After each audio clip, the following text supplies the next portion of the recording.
नमस्कार जय जगन्नाथ आपण अंकु आउ एक नुआ वीडियो रे स्वागतम दया करी चैनल को लाइक करंतु सब्सक्राइब करंतु शेयर करंतु। महाभारत युद्धर शेष युद्धरे दुर्योधनଙ୍କ प्राय समस्त सैन्य निहत होइथिले। महाभारत युद्धर शेषरे भीम एवं दुर्योधनଙ୍କ मध्यरे एक गदा युद्ध होइथिला।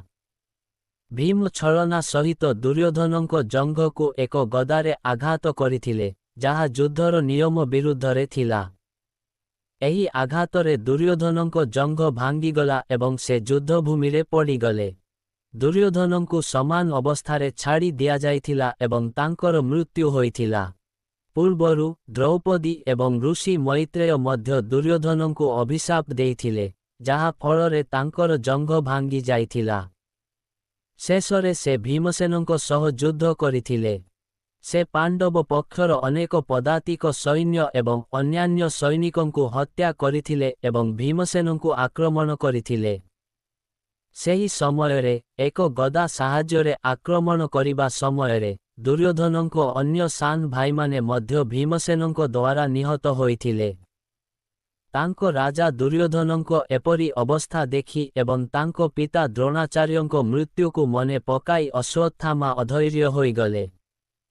से गुप्तरे पांडव शिविररे पहुंची अंधार रातिरे कृपाचार्य एवं कृतवर्मांक सहायतारे पांडवमानंकर अवशिष्ट साहसी योद्धामानंकु हत्या कले। केवल एतिकी नुहे, अश्वत्थामा पांडवमानंकर 5 पुत्रंक मुंड मध्य काटी देइथिले। अश्वत्थामांक एही दुष्ट कार्यको समस्ते निंदा करिथिले, एपरिकी दुर्योधन मध्य एहाकु पसंद करिनथिले। तांको पुत्रमानंक हत्यारे दुखित द्रौपदी शोक करिबाकु लागिले। तांको विलाप शुणी अर्जुन सेही हीन हत्याकारी ब्राह्मणंक मुंड काटिबाकु प्रतिज्ञा करिथिले। अर्जुनंक प्रतिज्ञा शुणी अश्वत्थामा पळाइगले। अर्जुन श्रीकृष्णंकु तांकर सारथी एवं गांडीव धनु सहित तांको पिछा कले। जेतेबेले अश्वत्थामा कौनसी स्थानरे सुरक्षा पाइले नाही, भयरे से अर्जुनंको उपरे ब्रह्मास्त्र व्यवहार कले। अश्वत्थामा ब्रह्मास्त्र व्यवहार करिबाकु जानिथिले, किंतु एहाकु किपरि फेराइबे ताहा जानि नथिले। सेही अत्यंत भयंकर तेजस्वी अग्निको तांको आड़कु आसुथिबा देखि अर्जुन श्रीकृष्णंको अनुरोध कले, हे जनार्दन, आपण ही एही त्रिगुणमयी सृष्टि करिथिबा परम परमेश्वर। आपण ही सृष्टिर आरंभ एवं शेषरे रहिथांती। आपण ही आपणंक भक्तमानंकु रक्षा करंती। आपण आमकु रक्षा करिबा पाई अवतार नियंती। आपण ही ब्रह्मा रूपरे सृष्टि करंती। आपण ही विष्णु रूपरे पालन करंती एवं आपण ही रुद्र रूपरे विनाश करंती। आपण मोते कुहंतु जे एही भयंकर अग्नि मो आड़कु केउंठारु आसुछि एवं मु एथिरु किपरि सुरक्षित रहिबी। श्रीकृष्ण कहिले, हे अर्जुन, अश्वत्थामा तुमको भय करुथिबारु तुम उपरे एही ब्रह्मास्त्र मारिछंती। एथिरु निजको रक्षा करिबा पाई तुमको तुमर ब्रह्मास्त्र व्यवहार करिबाकु पड़िबो, कारण अन्य कौनसी अस्त्र एहाकु रोकी पारिबो नाही। श्रीकृष्णंको एही परामर्श शुणी महान योद्धा अर्जुन मध्य तुरंत पानी पी तांकर ब्रह्मास्त्र मुक्त कले। उभय ब्रह्मास्त्र परस्पर सहित संघर्ष कले एवं एक भयंकर अग्नि सृष्टि होई तीनिलोककु उत्तप्त करिबाकु लागिले। समस्त लोक सेमानंकर अग्निरे जळिबाकु लागिले। एही विनाश देखि अर्जुन उभय ब्रह्मास्त्र फेराई देले एवं सेगुड़िकु लिभाई देले एवं अश्वत्थामांको उपरे आक्रमण करी तांकु बांधी पकाइले। श्रीकृष्ण कहिले, हे अर्जुन, जने धार्मिक व्यक्ति निद्राग्रस्त, असावधान, मद्यप, पागल, अज्ञ, रथ बिना, जने महिला एवं एक शिशुकु हत्या करिबा धर्म अनुसारे निषेध। से धर्म विरुद्धरे कार्य करिछि। से सोइथिबा निर्दोष शिशुमानंकु हत्या करिछि। जदि से बंची जाए तेबे से पुणी पाप करिबो।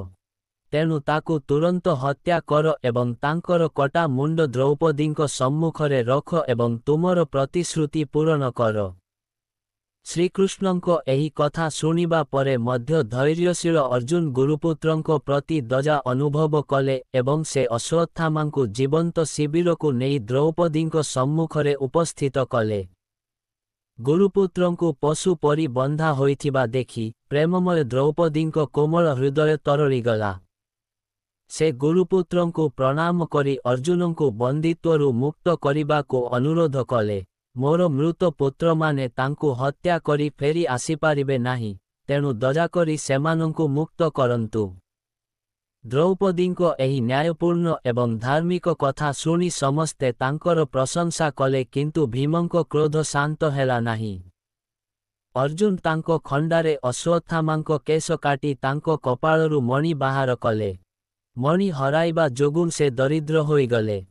ପିଲାମାନଙ୍କୁ ହତ୍ୟା କରିବା ମୁହୂର୍ତ୍ତରେ ସେ ଦରିଦ୍ର ହୋଇଗଲେ କିନ୍ତୁ କେଶ ପଡ଼ିବା ଏବଂ ମଣି ହରାଇବା ଯୋଗୁଁ ସେ ଆହୁରି ଦରିଦ୍ର ହୋଇଗଲେ ଏବଂ ତାଙ୍କ ମସ୍ତକ ନଇଁଗଲା। ଅର୍ଜୁନ ତାଙ୍କୁ ସମାନ ଅପମାନିତ ଅବସ୍ଥାରେ ଶିବିରରୁ ବାହାର କରିଦେଲେ। ଅଶ୍ୱତ୍ଥାମାଙ୍କୁ ଅପମାନିତ କରି ଶିବିରରୁ ବାହାର କରିଦେବା ପରେ ସମସ୍ତ ପାଣ୍ଡବ ସେମାନଙ୍କ ବଂଶର ସମସ୍ତ ମହିଳାଙ୍କୁ ନେଇ ଗଙ୍ଗା କୂଳକୁ ଗଲେ। ଧୃତରାଷ୍ଟ୍ର ଏବଂ ଶ୍ରୀକୃଷ୍ଣଚନ୍ଦ୍ରଙ୍କୁ ସମ୍ମୁଖରେ ରଖି ସେମାନଙ୍କ ଆତ୍ମୀୟମାନଙ୍କୁ ଜଳ ଅର୍ପଣ କଲେ। ସେହି ସମୟରେ ଏକ ଅସାଧାରଣ ଘଟଣା ଘଟିଲା। ସେମାନେ ଦେଖିଲେ ଯେ ସେମାନଙ୍କ କନ୍ୟା ଉତ୍ତରା ଏକ ଦୁଃଖିତ ସ୍ୱରରେ କହୁଛନ୍ତି, ମୋତେ ରକ୍ଷା କର, ମୋତେ ରକ୍ଷା କର। ତୁମେ ଯୋଗେଶ୍ୱର, ତୁମେ ଦେବତାମାନଙ୍କ ଦେବତା, ତୁମେ ଜଗତର ରକ୍ଷାକର୍ତ୍ତା, ତୁମେ ସମସ୍ତ ଶକ୍ତିଶାଳୀ। ଦେଖ ଯେ ପ୍ରଜ୍ୱଳିତ ଲୁହା ତୀର ମୋ ଗର୍ଭକୁ ନଷ୍ଟ ନ କରେ। ହେ ପ୍ରଭୁ, କେବଳ ତୁମେ ମୋତେ ରକ୍ଷା କରିବାକୁ ସକ୍ଷମ।